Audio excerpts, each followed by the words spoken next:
Hello, good morning, good morning, good morning. Welcome back. This is the Alpha Phase podcast. I'm super excited to be with everyone this morning. Got a great episode planned for us today. I can't wait to dive into it. And let's go ahead and make sure that we've got good audio this morning, and then we'll get started. Hope everybody's having a great day today. Sure that we've got good audio this morning. All right, we've got great audio. If you guys want to hit that thumbs up button, I sure would appreciate it. Helps the channel move. Would like to see this podcast grow and hopefully add value and a little bit of fun and goofiness to your life. Let's go ahead and get started with today's episode. Welcome back. I am the Electrical Code Coach, and this is the Alpha Phase Podcast. And our goal is to be the number one in adding value to you. We want to educate, motivate, and inspire. Let's get to it. Let's go ahead and take a look at today in electrical history. Let me get it dialed in here. And we're going to take a look at today in electrical history. There were a couple pivotal things today, moments that electrified the world. Michael Faraday's revolutionary experiments with electromagnetic induction, and Thomas Edison's patent for a junction box that shaped modern wiring system. Let's dive into it. On October 28th, and listen, guys, I do my diligence on this research. Some of them are the exact day we've got the records. Some of them are the believed day. Either way, let's have a ball. We get some new information each day about the industry and the pretty close dates. But if you go do research, deep research, you'll find some of them are the exact date and some of them are probably pretty close, historians believe. On October 28, 1831, Michael Faraday conducted one of the most important experiments in the history of electricity. In his London laboratory, Faraday spun a copper disc between poles of a strong magnet and discovered that electric current was induced in the circuit as the disc rotated. This was one of the first demonstrations of electromagnetic induction, which is the foundation for all electric generators, motors, and transformers. We touched on that a little bit yesterday in the history of generators, where we learned about the history of generators and Faraday's help in that, and how a generator generates power and some of the history in it into modern generators as we know them today. Faraday's humble apparatus, known as the Faraday disc, proved that mechanical motion could be converted into electrical energy. Every generator, alternator, and power station today owes its principal operation to the discovery that was made on this very date. I'm doing a lot of research and deep studying into electromagnetism, and more importantly, the electromagnetic wave spectrum, going all the way from radio waves, from how our modern world runs, all the way to gamma rays. In between there, we have visible light. So it's just one long wave, and depending on its frequency, amplitude, and how fast it is, and what we're using it for, we can use it for radio waves. Visible light is in a certain band. All of the colors that we perceive are in this same band. And also we have how we get you do it at a certain speed and frequency. You end up with microwaves. That's how we cook in our microwave. Then you can do X-ray with it. It's just an amazing discovery that was out there all this time, and humans just didn't know it. I really encourage you to do some research on why we perceive that things are colored, and how that works, and also how the color spectrum works and how all the other spectrums work. I look forward to my lessons on this as I grow and deepen my understanding in it. One interesting fact for today, if you dial your radio in to 98.8, that means it is at 98 million cycles a second. 98.8 million cycles a second. Just to give you an idea, our electricity is at 60 cycles a second. So one up, one down on the sine wave and back, that's a cycle. Our electricity is at 60 cycles, and 98.8 FM on your radio is at 98.8 million cycles a second. So just very cool stuff. I love electricity and everything about it. Now let's go ahead and dive into this one. Probably was the most interesting one to me. Let me see if I can get some more of this to show here. There we go. Yeah. What he said. Make sure that it shows up good here. Here we go. All right, on October 28th, 1980, Thomas Alva Edison was granted the U.S. patent number 439391 for his junction box for electric wires. This patent introduced a safer, more efficient design for connecting and protecting electrical conductors, paving the way for standardizing junction boxes that are still used in modern-day installations. Edison's design improved not only safety but serviceability, reducing the risk of arcing, moisture intrusion, and short circuits. For electricians and inspectors, this patent represents a cornerstone in the wiring system evolution, a testament to Edison's lasting impact beyond the light bulb, extending into the very infrastructure of the electrical distribution. Now, Thomas Edison was a little bit different how he did things. So Westinghouse, if his employees came up with patents, they got to patent their own stuff. That's the way I remember studying it when I studied it in the electrical history. Edison, however, the way I remember it is that if any of his employees came up with something, Edison went out and patented it. That's why he has such a massive amount of patents in his name. So we don't know all the ones that he actually made or all the ones that were made in his labs. And that's fine. You could probably do research and find out each individual one. A lot of them he made himself. His first patent would have been for the voting machine, which is hilarious nowadays, for the electronic voting machine. He also had patents for a million other things, the electric light bulb, in the way that we know it. Matter of factly, when they were doing the current wars for AC and DC to see who would win the bid to light up the World's Fair, at last minute, Edison took Westinghouse to court over the light bulbs that he was using, and Westinghouse had to go back and redesign a light bulb that differentiated enough from Edison's patents in order to be able to use that light bulb in public. They actually went to court and Edison won, preventing Westinghouse from using the bulbs that he was planning on using. In order to be able to do it, he had to come out with his own light bulb. They did. It's called the two-piece stopper lamp. If you go check it out, it's pretty cool history. And they had to change them out constantly throughout I think it's the 1980, is it the 1980 or 1880, 1882 World's Fair? One of those two. Very cool history. I try to share a little bit of it with you each day. Now let's dive into Tool Corner. And for today, it's funny that we were talking about Thomas Edison's electrical boxes, but today we are going to be learning about this critter here. It is called the Q-bit hole cutter. It attaches to any standard oscillating tool. Stop wasting time manually cutting out electrical enclosures within a drywall saw. Instead, use the Q-bit and cut a perfect single or two gang hole in seconds.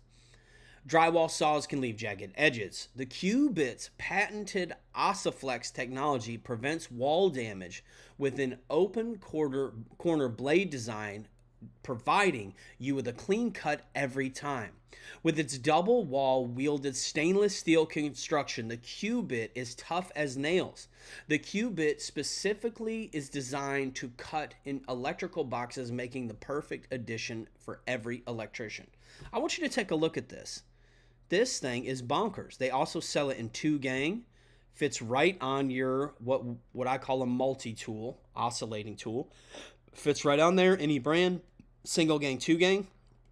You guys can let me know down in the comments below if you all have used one of these in the past. Of course, I'm going to pick one up for the channel. Gives you the guide here for the Q-bit saw size chart.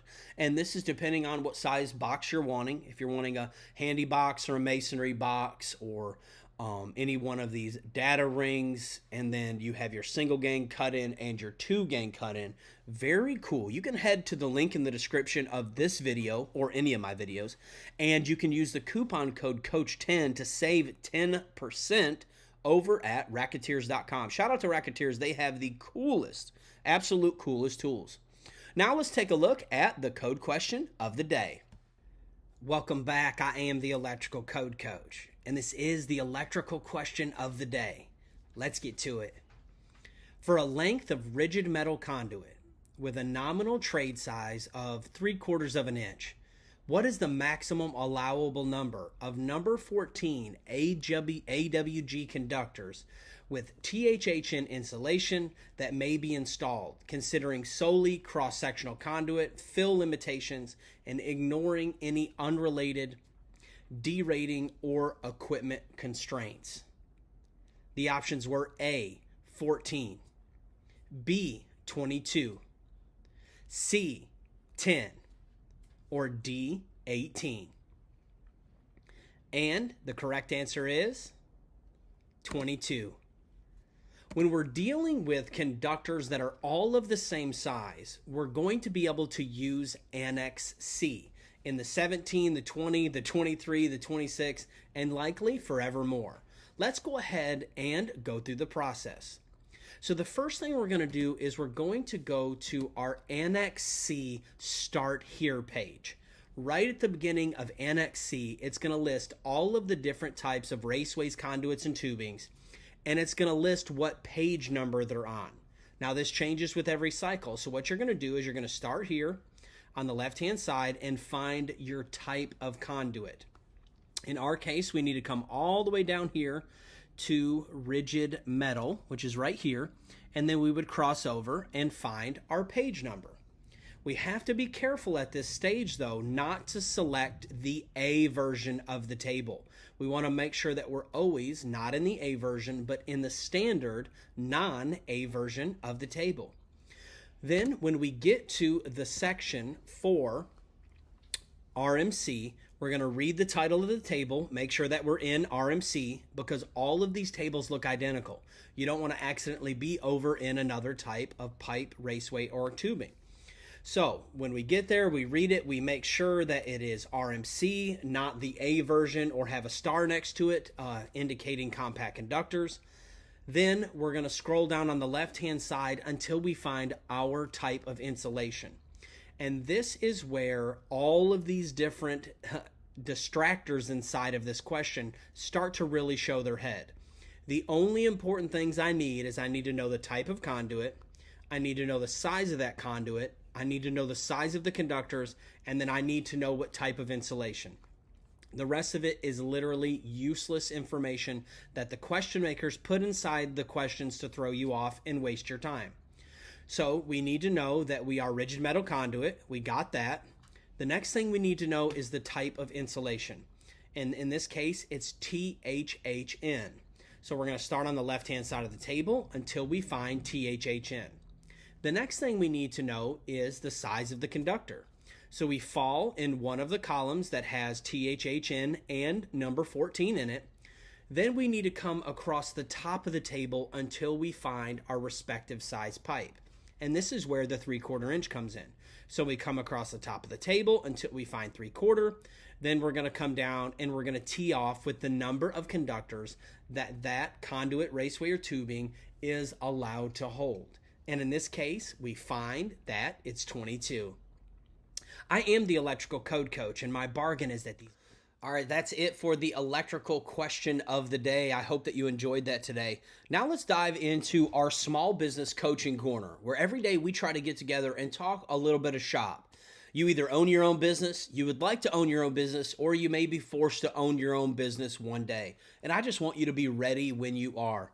A lot of the coaching that I do is small business coaching. So each day you can come here and get a free session about something small business mindset related, because it doesn't matter how good of a player you are. If you don't have the right mindset or the right attitude, you will be on the bench of life.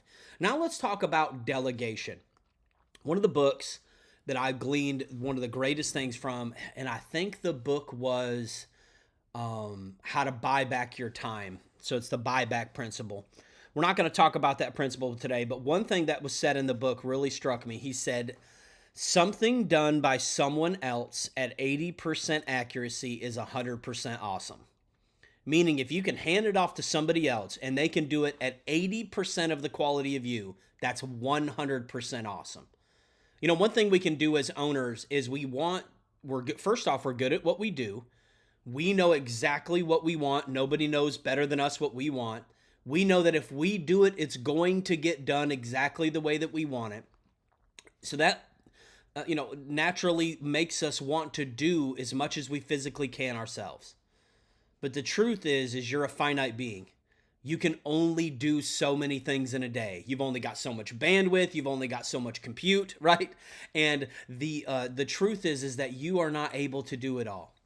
So what we have to get in the habit of doing is setting up systems and processes that produce the type of results that we want. That's the only way that you're going to grow. Did you know that you're the lid of your organization? Your business, your life, your family will never grow out past where you are. You are the lid over it. So unless you grow out more, or you get people in that are grown out farther than you in other areas, it will never grow or never succeed or never become what I know that you want it to be. So I want you to start thinking about things on your plate right now that you can delegate. And if you can get someone else to do it at 80%, then that's 100% awesome. But I assure you, if you'll set up one at a time a system of doing it and a process of doing it, then you'll be able to hand that off, and you can get your accuracy to 95 to 100% on every single task that you do. First thing that you have to do when it comes to delegation is make sure you're clearly explaining to the person. That's why setting up a system of how you do it, you got to get it off your head. They can't read your mind. And that's what, sets up a lot of the biggest expectation gaps in business, is you not clearly conveying to others what you want, you expecting them to know what you want, and then getting upset with them when they don't give you what you want. When really it's your fault, friend, for not clearly conveying. Most of your employees aren't trying to go against you. Most of them want to give you what you want, but if they have to be constantly guessing or trying to draw it out of you, instead of you just telling them plainly what they want, then what you want, then you'll always have that large expectation gap. When it comes to delegation, pick one process. Let's say that it is picking up material from the supply house. If you can't pick up all material of all jobs, yes, you waste the least amount of time in the supply house. Yes, it's going to make sure that you got the right parts. Yes, if you do it, it's always the best. But you are only one person, and you can't be two places at one time. And I promise you that if I were your manager, I could point you at something that was making more money using better use of your time than going to pick up material. And I'm just using this as one example. So let's set up a system and a process for how material is ordered, picked up, verified, and delivered. Ordered, picked up, verified, and deliver. We order the material. Set up a channel. Take one part of the process at a time and master it. Set up a channel. Can you set it up where it's an email? Can you set it up where it's a text? Can you set it up where somebody calls? Get that one person or multiple people that can take your order at this place. Then set up and make sure that it's been so you put the order in, and then set up the process of it's not truly in until you get the recommendation or you get the confirmation back. So they've confirmed that they got it, and set that up with the person that you're emailing and say, hey, I'm not going to assume that you got this until you email me back. That is the ordering process. Now let's master the pickup process. How about the pickup looks like this, that they email you when it's ready, or they call or they text when it's ready. No one goes to the supply house until the text is received that the material is ready, period. That got the ordering down, that got the pickup process down. Then we have to deal with the verification. Tell your employees a proper way and a proper process to verify the material without being a jerk to the supply house. I usually would go out, unless I'm there while they're pulling it, I will go out to the car and verify that it's all there. I'm not trying to make a scene in front of all the people. Sometimes they'll throw something in because they didn't have something, hoping that it would work. Verify that all the material is there before you leave. But when you've got that and you're 100% satisfied, then you take off and you do the delivery. Well, how are we going to deliver it? Does this person already know where to take the parts? Does everything come back to the shop?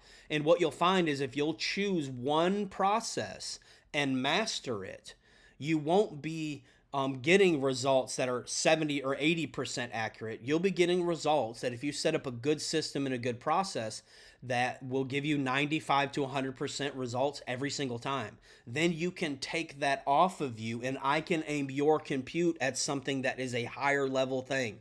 A good manager, a good owner is constantly investing his compute in a system and a process, handing it off to someone else. If it's broken, then we can look at the individual pieces of the process, keep refining. You'll find that if you hand it off to someone competent, they're going to add some value to that process, but you still own the process. And let me say this, you own the outcome. If the process isn't working based off of your design, you are responsible for either setting someone in to modify the process or stepping in to modify it until you're satisfied. But it's your process. Be an owner. That's what being an owner is all about, is owning the good and the bad. And when it ultimately gives you the result you want, find someone competent you can hand it off to, and then you can aim your compute, your bandwidth at other things and other processes, then go master another one. You will never grow until you stop running your entire business. And you won't be healthy and you won't be successful and you'll make 2/3 of the money that you could be making and you'll get half the time off that you could get. Listen to me, you've got to start delegating. And the only way to truly do it is, for one, you got to be able to let go, and you'll find that facts will replace fear. The biggest reason owners don't let go is because they have a fear that it won't get done right or it's going to mess with their reputation or cost them money. When you set up a system that is factually proven to work over and over and over, that will remove your fear. Facts always remove fear when it comes to business and life. If I have the facts that if this person does it this way, that it will work consistently, then that removes the fear. Then I can hand that off and all of those fears go away and I can aim. And one of the big reasons is the fear wastes your compute, and also doing it yourself, you're wasting your time doing things that somebody else could do. So just keep that in mind today. Build systems and processes and then hand them off to competent people. It's the only way that you'll ever grow and be able to have a true, rich, dynamic, successful, not sick, a true, rich, dynamic, successful little business. Now let's get to know the coach. What is my favorite season? Well, I'm going to be honest with you. My favorite season is fall. Now in Florida, we don't have quite the fall that we had in Tennessee, and I kind of love it. It kind of feels like fall in the evenings, but during the day, it feels like summer, which is great. We did get to go to Western North Carolina 2 weeks ago. At the bottom of the mountain, it looked a little leaf change. At the top of the mountain where my father-in-law was, it was Fallmageddon. I mean, there were leaves everywhere. A lot of the leaves had already changed. It's because his elevation is so high. So I got to kind of, as you went up the mountain, watch the leaves change more and more. And then when you got to his area, we went on a hike in the mountains. The whole ground was covered in brown leaves like they had been dead for quite some time. So that's my favorite season, fall. Let me know what yours is down in the comments below. Now let's talk about our sponsor, StackMax. I want to give a shout out to today's sponsor. In my opinion, it's the ultimate solution for stacking, racking, and storing wire. You can head over to stackmax.com. Use the coupon code COACH to save 10%. Go ahead and pick yourself up 2 of them. One of them for 14 gauge. One of them for 14 gauge wire and one of them for 10 gauge wire. I guess I gave away the funny pick of the day. Very excited about this one. This is the new in-tank mowing receptacle. Buy it for looks, buy it for life. No, I'm just kidding. This one here is a hilarious picture, y'all. So this is the receptacle inside the sink. It doesn't even look tamper resistant from here, but that's kind of hard to tell. Not convinced it's GFCI protected. And I'm wondering what the practical purpose of this was. So this is the funny electrical picture of the day. If you would like your funny electrical picture featured, you can head over to your email and email it over to me at electricalcodecoach@gmail.com, and it just might get featured in one of our episodes. The best clean caption on this will win a prize if you want to put a clean caption on it down in the comments below. All right, now let's take a look at Remember Me. So we have been learning. Every day, I want us to learn and memorize a new code section or article. Don't get in the business of memorizing huge blocks of code because you're always on a different cycle and little words make huge differences. I do encourage you, however, though, to memorize articles and sections. Today's no different. Article 340 for UF cable. UF cable is underground feeder and branch circuit cable, very versatile. It's that gray NM style, Romex style cable that you see, and it is in Article 340. Remember, the .10 section is the uses permitted. The .12 section is the uses not permitted. The .30 section is the securing and supporting. So if you go to 340.30, that's how you're going to find out how often to secure and support it, within how far of a box. That's where you find out all that information. The last few days we've learned about NM cable, which is Romex, and that's in Article 334, and we've learned about EMT, which is in Article 330. If you've got just a minute today, head over to 340, read it. Take 5 minutes on your lunch break. You can read pretty much the entire article in 5 to 10 minutes, and you will start to become an electrical beast. I've got a good one for us today for today's electrical history, and we'll round out today's episode. We're going to do a short history of electrical receptacles, the early beginnings in the 1880s and 1890s. As electricity spread in the late 19th century, early electrical devices were typically hardwired directly into lighting circuits. Around the 1880s, portable appliances began to appear, and inventors sought a safer, more convenient way to connect them. The first plug and socket systems emerged in the 1890s, allowing users to connect and disconnect devices without handling live wires. So these would have screwed right into the light socket themselves. In 1904, American inventor Harvey Hubble of Bridgeport, Connecticut, patented the first separable two-prong plug matching receptacle. This design let users plug in portable lamps and appliances safely, marking the true beginning of the modern electrical outlet. Hubble's design became popular in North America and established the basic two-slot pattern that is still used today. In the 20s through the 40s, as electrical use expanded, so did safety concerns.